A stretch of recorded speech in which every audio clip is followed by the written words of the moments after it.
Isu kaum agama ancam perpaduan perlu dibendung.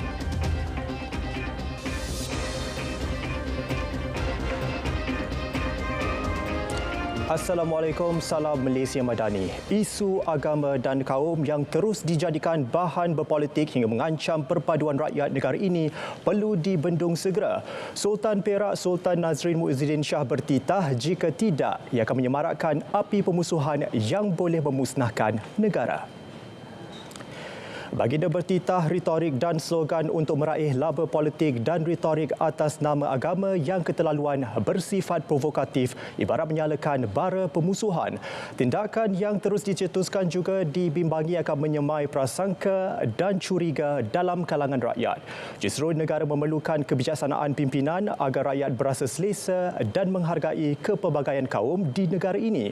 Titah baginda lagi, selain isu agama dan kaum, terdapat juga suara yang tanpa segan silu mempersendakan institusi raja. Perbuatan itu dianggap mengetepikan adab dan buta sejarah negara, cetek tamadun bangsa dan berminda budaya pelarian serta tidak ada akar budaya. Sultan Nazrin bertitah demikian ketika berangkat ke istiadat menghadap sembah taat setia dan penganugerahan darjah kebesaran negeri Perak sempena sambutan ulang tahun Hari Keputeraan ke-68 baginda di Istana Iskandaria. Perbadanan Pembangunan Sumber Manusia HRD Corp akan meneruskan inisiatif pembiayaan kursus yang bertemakan pembangunan keluarga dan keibubapaan kepada pekerja menggunakan caruman levi majikan. Perdana Menteri Datuk Seri Anwar Ibrahim berkata inisiatif tersebut merupakan sokongan kepada sambutan Bulan Keluarga Kebangsaan 2024. Beliau berkata tawaran tersebut dibuka sepanjang November tahun ini. Saya amat menyokong inisiatif ini dan mengharapkan lebih banyak majikan akan menghantar pekerja mereka menghadiri kursus-kursus pembangunan keluarga dan kemahiran keibubapaan. Teks ucapan Perdana Menteri dibacakan isteri beliau, Datuk Seri Dr. Wan Azizah Wan Ismail di Taman Botani Ibu Negara. Tambah beliau, majikan yang melaksanakan hari keluarga dan aktiviti kekeluargaan di tempat kerja juga layak mendapatkan pelepasan cukai. Mesyuarat Jemaah Menteri juga bersetuju memperluaskan sambutan ini di peringkat semua kementerian dan kerajaan negeri mulai tahun ini.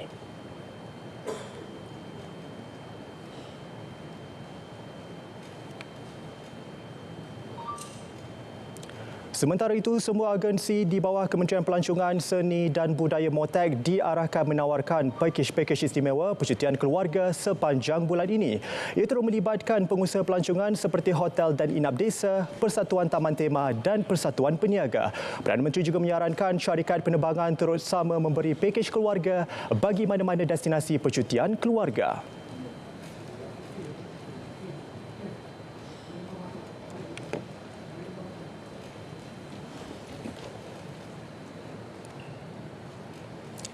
Sambutan November Bulan Keluarga Kebangsaan 2024 dimeriahkan dengan pelbagai aktiviti memupuk semangat kekeluargaan. Untuk perinciannya langsung bersama Fatin Akila Nur Azli.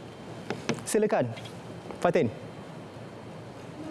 Baik, terima kasih Angkasa Buri. Saudara, sambutan November Bulan Keluarga Kebangsaan merupakan acara tahunan yang dianjurkan Kementerian Pembangunan Wanita, Keluarga dan Masyarakat melalui agensinya iaitu Lembaga Penduduk dan Pembangunan Keluarga Negara iaitu LPPKN. Dan bagi sambutan tahun ini, tema yang dibawakan adalah Kasih Keluarga, Jiwa Madani. Baik, untuk mendapatkan perincian yang lebih lanjut, kita bersama dengan pengurusinya sendiri iaitu Yang Berbahagia Datuk Seri Rohani Abdul Karim. Baik, apa khabar Datuk Seri? Alhamdulillah, meriah ya. Ramai kita di sini. Okey, Datuk Seri, boleh Datuk Seri kongsikan bersama dengan penonton kita mengenai sambutan pada kali ini? Sambutan kali ini semua tahu adalah di Taman Botani Kuala Lumpur, dan dari pagi tadi pukul 6 kita telah berkumpul di sini, dimulakan dengan larian keluarga, bulan keluarga lah, larian bersama dengan keluarga. Sebenarnya dia fun run. Jadi baru-baru ini tadi perasmian telah disempurnakan oleh Yang Amat Berbahagia Datin Seri Wan Azizah sebagai wakil kepada Yang Amat Berhormat Perdana Menteri. Dan beliau juga sekali lagi menyentuh mengenai pentingnya kita mengadakan sambutan sebulan ni bersama keluarga. Jadi hari ini memang macam-macam aktiviti di sini kalau nampak ya. Dari fun run, daripada majlis, lepas itu ada jualan, macam-macam jualan ada. Lepas tu ada aktiviti bersama keluarga termasuk glamping, petting zoo, camping lah sebab ada tikar dan sebagainya. Jadi bagi saya ini adalah satu event yang begitu membana sebab bersama keluarga. Okey, Datuk Seri, kita ada juga Rumah Kasih Madani kan. Saya rasa mungkin ramai yang tak tahu. Mungkin Datuk Seri nak kongsikan bersama dengan penonton kita. Okey, Rumah Kasih Madani ni adalah macam contoh sempurnanya sesebuah keluarga. Macam-macam di dalam rumah itu sebagai contoh bagaimana kita dapat melayankan kehendak-kehendak keluarga yang pelbagai. Jadi datanglah beramai-ramai hari ini dan besok. Yeah. Terima kasih Datuk Seri. Baik, dengan adanya perkongsian yang cukup menarik daripada Datuk Seri ini, saya rasa amatlah rugi jika anda semua yang mungkin tiada perancangan hari ini datang ke sini beramai-ramai seisi keluarga untuk mengeratkan lagi hubungan kekeluargaan. Baik, itu saja dari saya, Fatia Nur Azri, melintas langsung dari Taman Botani Kuala Lumpur. Kita kembali ke Angkasa Puri. Silakan. Baik, terima kasih Fatia Nakila atas perkongsian tersebut. Perdana Menteri Datuk Seri Anwar Ibrahim dijadual mengadakan lawatan rasmi ke Mesir bermula hari ini hingga 12 November atas jemputan Presiden Abdel Fattah Al-Sisi. Pesawat beliau dijangka tiba pada 6.30 petang waktu tempatan bersamaan 12.30 tengah malam waktu Malaysia. Perdana Menteri akan disambut secara rasmi oleh Presiden Al-Sisi diikuti dengan mesyuarat dua hala bagi membincangkan isu-isu berkaitan kepentingan bersama antara Malaysia dan Mesir. Duta Besar Malaysia ke Mesir, Datuk Muhammad Tarid Sufian berkata, perbincangan terarah kepada meningkatkan kerjasama perdagangan, pertahanan, pelancongan, pendidikan dan hal ehwal agama. Yang paling utama, perbincangan akan tertumpu kepada pertukaran pandangan dan membincangkan hala tuju bidang kerjasama berkepentingan bersama, iaitu dalam isu konflik di Palestin. Kedua-dua pemimpin turut dijadual menyaksikan pertukaran memorandum persefahaman MOU antara Kerajaan Malaysia dan Al-Azhar Al-Sharif. Datuk Seri Anwar juga dijadual merasmikan Proton Saga CKD keluaran tempatan dan menyampaikan syarahan di Universiti Al-Azhar. Kementerian Pertanian dan Keterjaminan Makanan KPKM semalam meraihkan lebih 1,000 pihak terlibat pameran pertanian, hortikultur dan agropelancongan Malaysia MAHA 2024. Penghargaan tersebut melibatkan petugas termasuk pempamer, petani, penternak, nelayan serta usahawan agromakanan. Menteri Pertanian dan Keterjaminan Makanan Datuk Seri Muhammad Sabu berkata, tanpa sumbangan dan usaha semua, MAHA 2024 tidak akan berjaya demi sektor agromakanan negara. Saya juga nak kongsikan malam ini, Pavilion MAHA di Maib telah dikenal pasti sebagai salah satu lokasi pilihan untuk lawatan delegasi ASEAN tahun depan. Ini satu pengiktirafan besar, bukan saja untuk MAHA, tetapi untuk sektor agromakanan kita secara keseluruhannya. Turut diraih penganjur mesyuarat pegawai kanan khas bagi mesyuarat Menteri-Menteri Pertanian dan Perhutanan ASEAN ke-45 yang berlangsung di Johor Bahru Ogos lalu.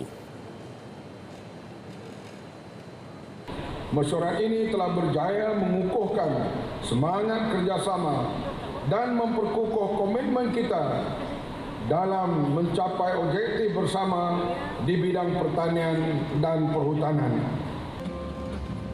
Majlis apresiasi itu juga menghargai kaki tangan KPKM dalam meringankan beban rakyat menerusi penganjuran program jualan agromadani. Sepanjang tahun ini, 6,800 program jualan agro madani dianjur dengan penyertaan lebih 86,000 usahawan dengan rekod hasil jualan mencecah RM153 juta. Karya milik kerabat diraja antara tarikan pameran pesona telepuk seni perada emas yang diadakan di Muzium Tekstil Negara sebagai usaha mengangkat seni berkenaan sebagai salah satu khazanah warisan negara. Ia sebahagian usaha Kementerian Perpaduan Negara menyegarkan kembali seni berkenaan yang menjadi satu bentuk seni menghias tekstil tradisional Melayu. Pameran ini dapat menyemarakkan lagi semangat patriotik dan setia dan perasaan cinta negara dalam kalangan generasi muda. Sekaligus aset warisan budaya dipelihara dan dijaga dengan baik. Program dengan kerjasama Yayasan Hasanah itu berlangsung hingga 30 November ini. 183 koleksi dipamerkan seperti 49 koleksi tekstil telepuk dan 4 penerbitan buku serta manuskrip milik Jabatan Muzium Malaysia dan Pergerakan Langkah Suka. Jenazah dua beranak yang maut ditikam seorang lelaki dalam kejadian di sebuah pangsapuri di Bandar Baru Farlim Air Hitam kemarin selamat dikebumikan dalam satu liang lahat. Zulkifli Ibrahim 62 tahun dan anaknya Siti Zulaila 30 tahun dikebumikan di Tanah Perkuburan Islam Karyah Tanjung Tokong malam tadi. Jenazah dua beranak tersebut disembahyangkan di Masjid Tuan Guru sebelum dibawa ke tanah perkuburan untuk disemadikan. Sementara itu, suami Allahyarham Siti Zulaila, Muhammad Syazwan Hafizi Badrul Kamal, meminta orang ramai untuk berhenti menyebarkan kisah tidak benar berkaitan isterinya. Soal anak-anak ni, itulah saya serahkan pada mak mentua dululah. Sementara ni saya tak, yalah saya pun tak nak fikir apa lagi. Kan? Sebab benda ni terjadi secara mengejut. Bagi saya, benda ni tak tahulah, mengejutkan saya lah. So, saya harap yang duk apa cakap kata dia tu janda ke apa ke, saya harap hentikanlah berita-berita tu. Sebab saya masih sah sebagai seorang suami, itu je. Ketua Polis Johor Dato' M. Kumar menafikan dakwaan beliau bersara seperti ditularkan di platform TikTok. Beliau menegaskan kandungan video itu tidak benar dan tidak berasas. Dato' M. Kumar berkata, penyebaran berita palsu itu adalah sesuatu yang serius dan tindakan akan diambil terhadap pihak terlibat. Menurutnya, beliau masih menjalankan tugas dan tanggungjawab seperti biasa untuk memastikan keselamatan dan ketenteraman awam di Johor. Orang ramai diingatkan untuk tidak menyebarkan maklumat yang tidak sahih sehingga boleh menimbulkan kekeliruan. Sebarang maklumat rasmi berkaitan perubahan dalam kepimpinan PDRM akan diumumkan melalui saluran rasmi agensi itu. Lebih 20 warga asing dan seorang majikan warga tempatan ditahan Jabatan Imigresen Johor dalam beberapa serbuan berasingan di beberapa daerah negeri itu. Pengarah Imigresen Johor, Dato' Muhammad Rusdi Muhammad Darus berkata, kesemua ditahan berumur 18 hingga 48 tahun. Di Johor Bahru, 7 warga asing termasuk seorang penjaga premis ditahan hasil serbuan di beberapa premis pusat hiburan. 5 warga asing pula ditahan dalam serbuan melibatkan beberapa kantin sekolah di daerah itu. Sementara itu, serbuan di Mersing dan Batu Pahat berjaya memberkas 14 warga asing dan seorang majikan warga tempatan. Antara kesalahan dikesan tidak memiliki permit sah, tinggal lebih masa, melanggar syarat PAS ditetapkan dan menggaji pekerja asing tanpa PAS sah. 3 pusat hiburan di sekitar Johor Bahru turut disita mengikut Undang-Undang Kecil Pelaksanaan Trade, Perniagaan dan Perindustrian 2016. Kes disiasat mengikut Akta Imigresen 1959 Palang 63 / Akta 155 serta Peraturan 39B Peraturan-Peraturan Imigresen 1963.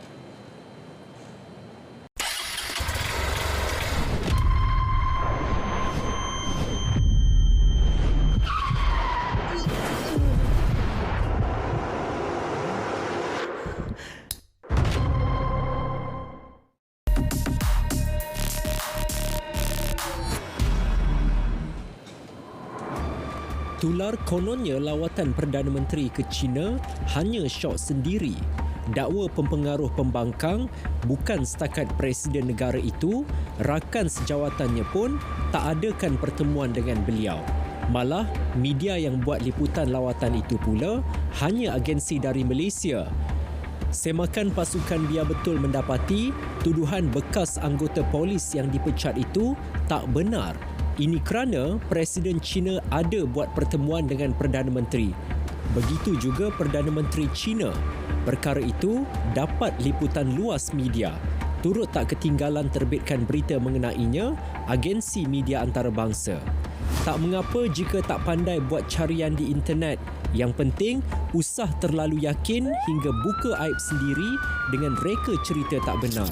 Terima bahan fitnah atau disyaki tidak betul, segera lapor ke MCMC. Biar betul, tak pasti, jangan kongsi.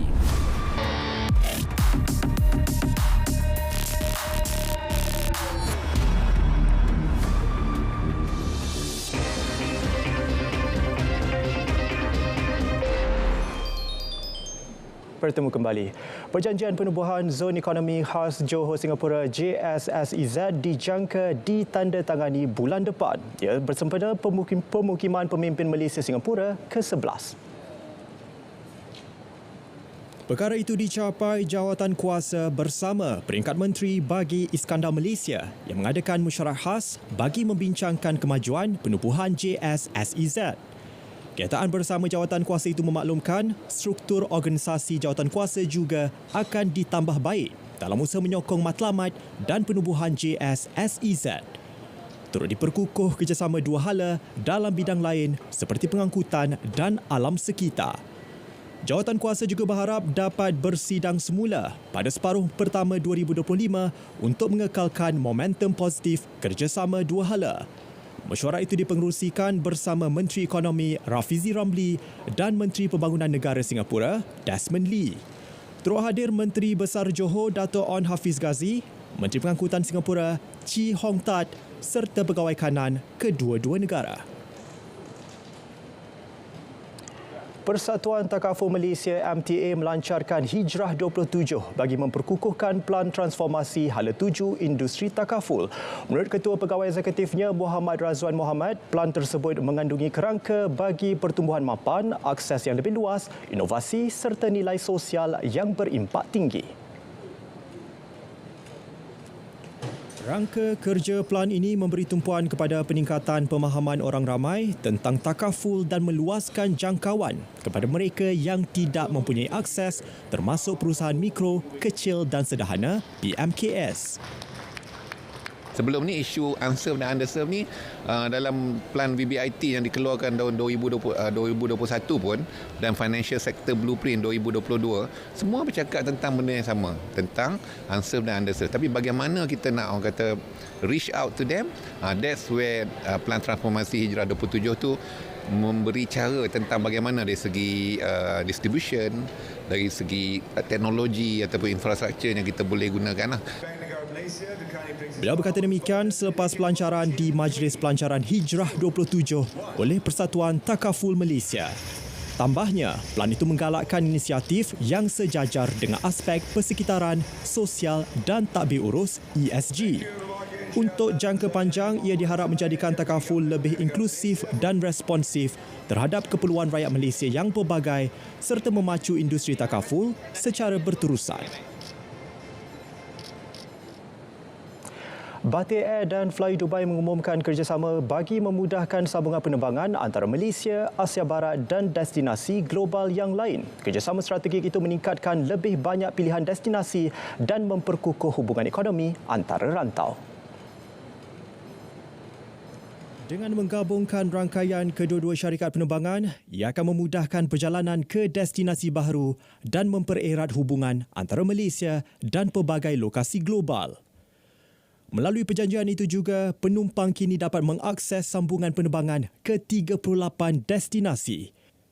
Ia termasuk Asia Barat, Afrika, Asia Tengah, Kaukasus, Eropah Tengah dan Eropah Tenggara. Perjanjian ini juga membuka akses ke 42 destinasi di Asia Tenggara dan kawasan lain yang memudahkan perancangan perjalanan antara benua. Di samping itu, proses daftar masuk dan pengurusan bagasi turut diselaraskan memastikan perjalanan berbilang destinasi menjadi lebih efisien dan lancar.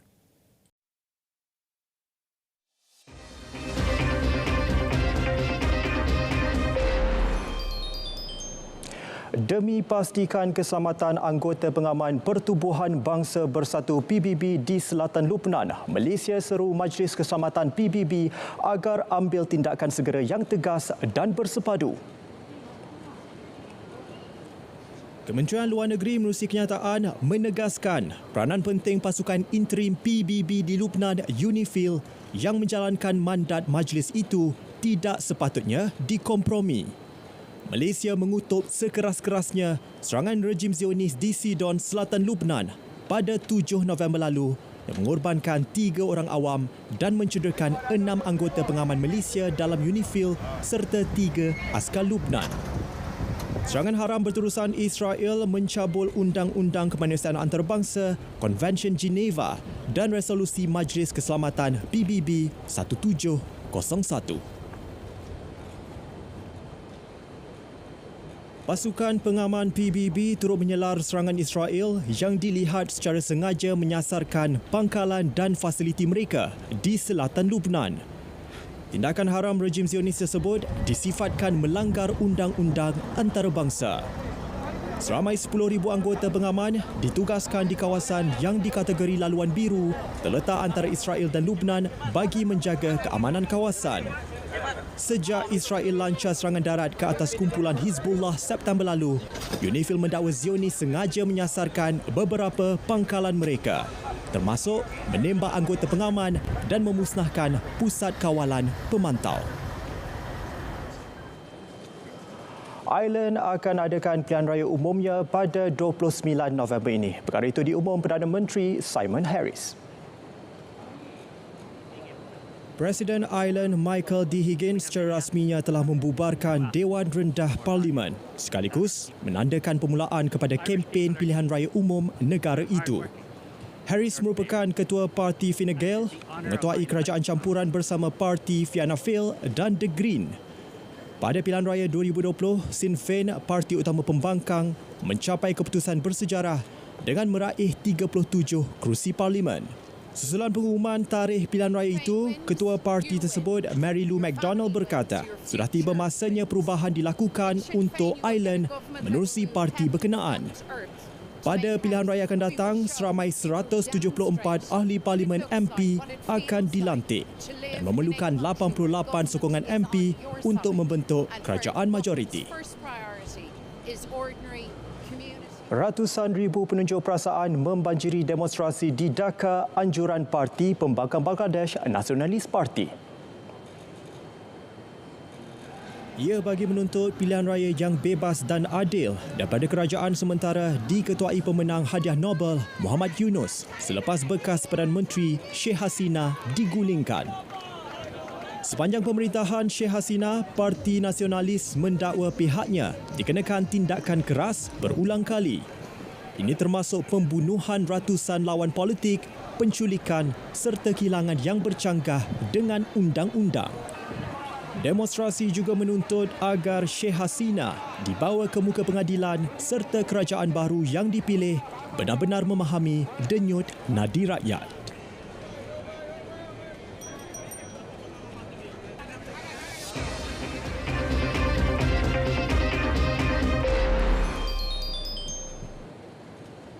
Kementerian Belia dan Sukan KBS mengalu-alukan kerjasama kerajaan negeri bagi penganjuran kejohanan berbasikal lebuh raya Li-Tua di Langkawi LTDL tahun depan. Menteri Belia dan Sukan Hanayo berkata kerjasama itu bagi memastikan pembangunan sukan berbasikal diberikan tumpuan selain mempromosikan industri pelancongan di negeri terlibat. Jelas Hannah, antara kerjasama yang boleh dilakukan adalah peruntukan kewangan, kemudahan atau perkhidmatan daripada kerajaan negeri. Tambahnya, bajet yang terhad menjadi kekangan utama jelajah berbasikal tertua di Asia itu tidak dapat dilaksanakan di seluruh negeri. kajian impak dan keberkesanan program tersebut kepada hasil pelancongan negara juga sedang diteliti. Pihak KBS juga akan menilai kesesuaian menjadikan Langkawi sebagai pentas akhir LTDL 2025.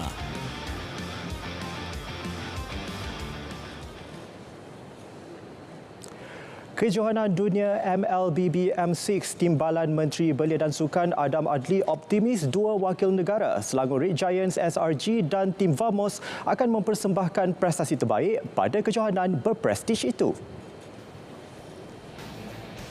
Berdasarkan undian yang dijalankan, juara MPL Malaysia musim ke-14 SRG akan berhadapan dengan wakil Turki S2G Esports pada perlawanan pembukaan yang akan berlangsung pada 21 November depan.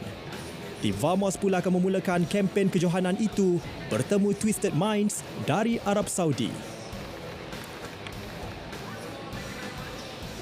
Kalau follow perkembangan di luar Malaysia, contohnya di rakan-rakan serantau kita, kebanyakan pun nampaknya excited ataupun teruja untuk bertemu dengan pasukan-pasukan Malaysia kerana kita boleh nampak perkembangan yang sangat baik dari sudut prestasi mereka, dan ini menjadikan kita ada keyakinan kepada pasukan yang bakal mewakili Vamos dan juga SRG.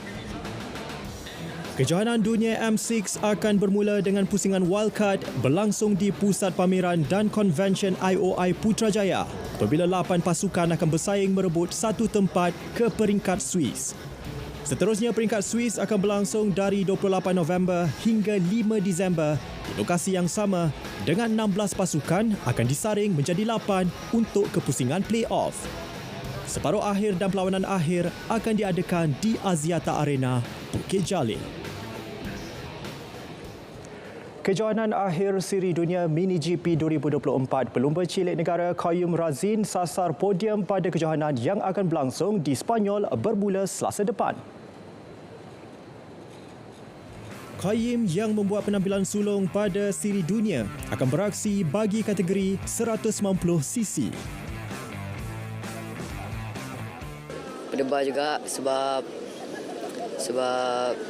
first time kan saya berdebar, dan dalam berdebar juga saya cuba buat yang terbaik di sana. Saya cuba buat sampai mungkin lah. Preparation saya sebelum pergi ke final ni, saya banyakkan training atas motor, mileage atas motor dan fitness lah. Target saya di sana memang of course target podium, dan selain podium top 5 lah.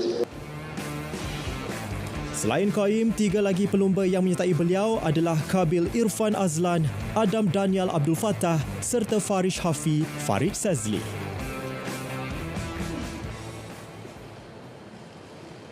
Baik, berita tengah hari berakhir di sini. Dari Sungai ke Segara, Palestin pasti merdeka. Saya Iskandar Haziq. Assalamualaikum. Salam Malaysia Madani.